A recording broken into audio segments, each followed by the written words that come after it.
There's stuff called Optrix. Stuff my father used. That time he had a cold in the eyes. Maybe Optrix would stop the watering, Danno. Ah, sure. It doesn't worry me that much, Bridie. Was terrible anything wrong with the eyes? You wouldn't want to take a chance. You can get Optrix in the chemist. In little bowls that you could bathe the eyes. Would the dust be bad for them?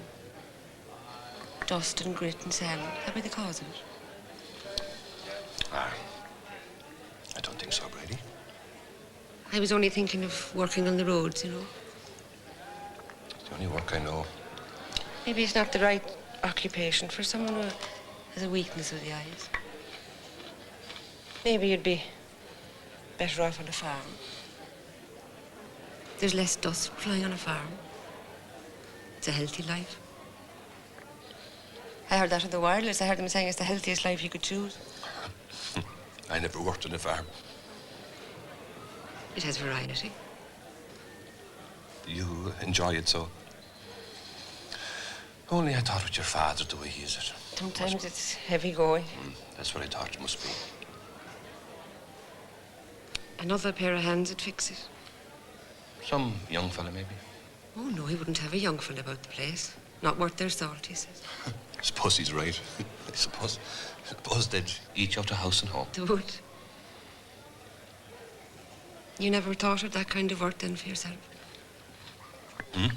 What's that, Bridie? Farm work.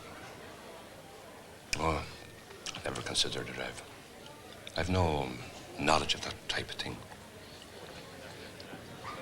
I was only thinking of the eyes. I don't think it's the dust, Bridie.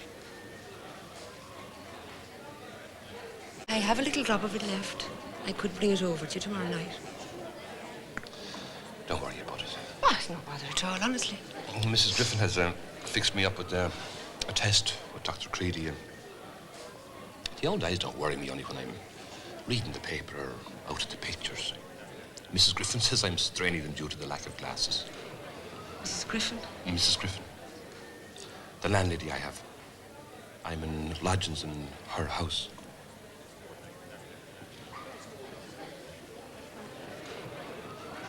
Back to work, boys. Tell your father I was asking for him. I'll tell him. He'll marry Mrs. Griffin. Go on, of course he won't. She's got him all right. Don't be talking through your head, Bridie. She's a lumpish woman.